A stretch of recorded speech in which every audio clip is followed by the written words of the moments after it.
Bismillahirrahmanirrahim. Assalamualaikum warahmatullahi wabarakatuh.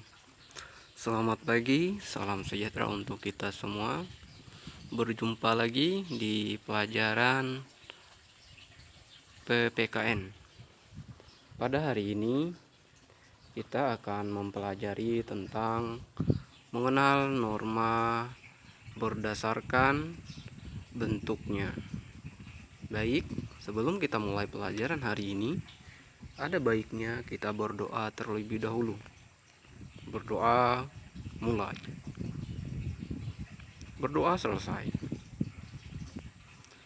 Dalam pembelajaran ini, kita akan dituntut untuk belajar menjadi orang yang lebih baik dan taat dengan norma-norma yang berlaku, baik di kehidupan sosial di lingkungan tetangga maupun kehidupan sosial di lingkungan pendidikan, antara lain di sekolah, di rumah, dan di tempat umum.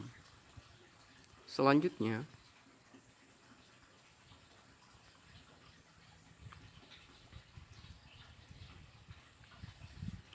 kita akan coba masuk ke slide selanjutnya tentang bentuk keragaman di Indonesia. Di bentuk keragaman di negara Indonesia itu adalah antara lainnya Indonesia merupakan negara yang majemuk di mana ada berbagai suku, bangsa, budaya, bahasa maupun agama yang berbeda-beda.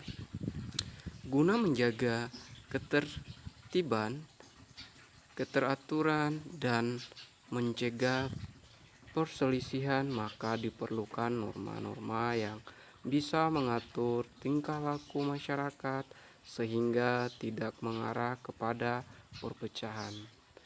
Jadi, dengan adanya perbedaan suku, ras, agama, budaya, bahasa, dan yang lainnya, sangat besar sekali kemungkinan untuk terjadinya perpecahan ataupun perselisihan dari perbedaan-perbedaan tersebut. Maka pada saat ini dan sejak zaman dahulu, masyarakat Indonesia ini mengenal yang namanya norma atau tata tertib dalam kehidupan bermasyarakat dan bernegara. Kenapa harus ada hal-hal seperti itu?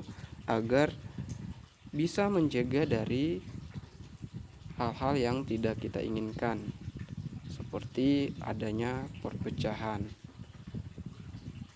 Selanjutnya, norma memiliki dua bentuk, yaitu ada norma tertulis dan ada juga norma tidak tertulis. Dan pada slide ini kita akan mencoba memahami tentang norma tertulis. Norma tertulis adalah norma yang dinyatakan atau dideklarasikan dalam bentuk tertulis. Norma tertulis biasanya ditetapkan oleh pejabat yang berwenang atau pemerintah.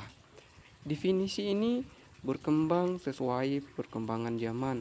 Norma tertulis dapat berupa aturan-aturan tertulis yang disepakati oleh kelompok tertentu untuk mengatur anggotanya. Norma tertulis bersifat resmi sebagai acuan berperilaku yang dirumuskan secara sistematis. Contohnya, kata lain dari norma tertulis ini adalah norma hukum, seperti yang kita pelajari pada pertemuan sebelumnya. Jadi norma hukum atau norma tertulis ini bersifat mengikat dan memaksa. Dan apabila kita tidak menaatinya, kita akan diberikan sanksi yang sesuai dengan peraturan yang berlaku di negara kita itu sendiri. Dan pada pertemuan sebelumnya, Mister sudah menjelaskan tentang norma yang tertulis, yaitu norma hukum. Seperti apa sih contohnya? Ketika kita mengendarai, kita wajib memiliki SIM dan menggunakan helm. Apabila kita tidak melakukan atau menaati kedua aturan tersebut, maka kita akan dikenakan hukum yang berlaku. Selanjutnya,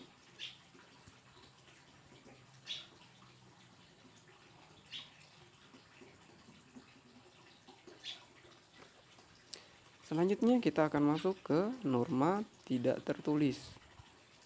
Norma tidak tertulis adalah norma yang berbentuk karena kebiasaan.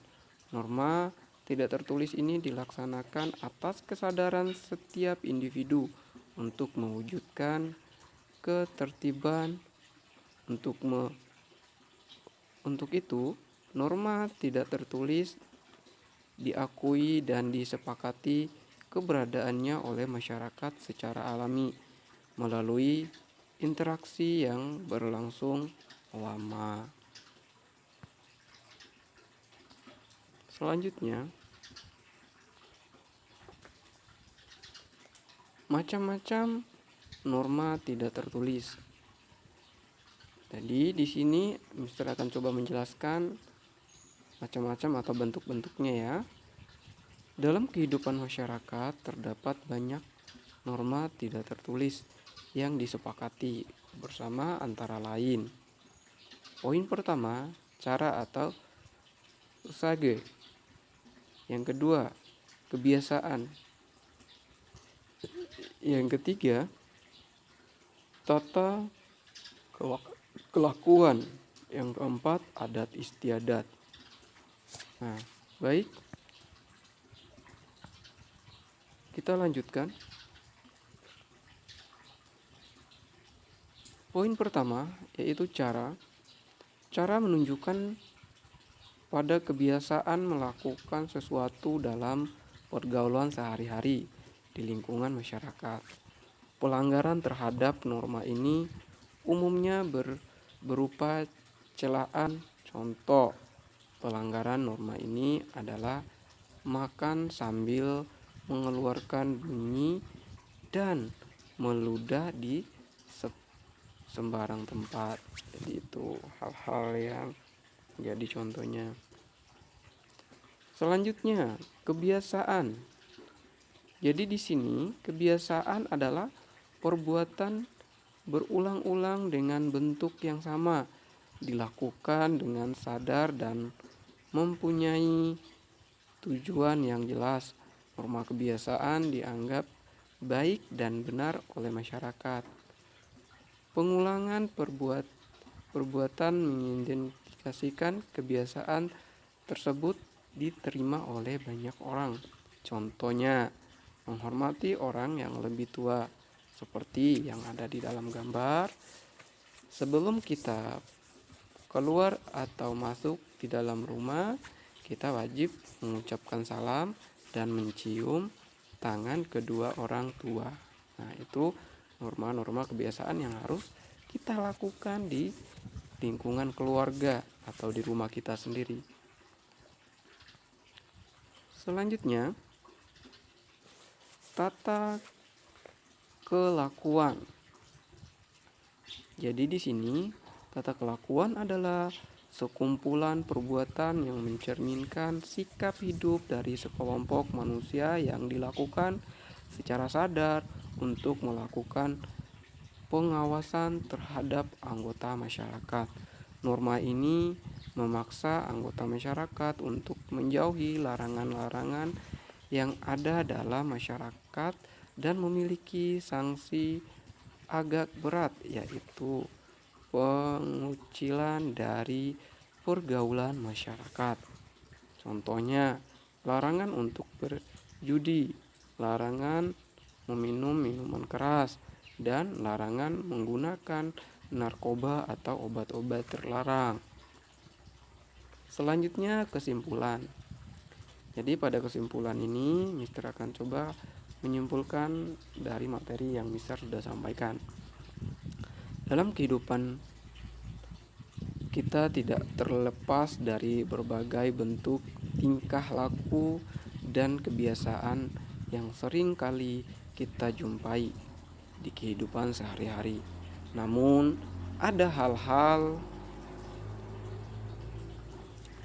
yang tetap pada tatanan yang berlaku, antara lain menaati peraturan dan norma-norma yang berlaku di masyarakat sosial. Selanjutnya, Mister ucapkan sekian dan terima kasih. Billahi fisabilillah, fastubiqul herat. Wassalamualaikum warahmatullahi wabarakatuh. Terima kasih banyak.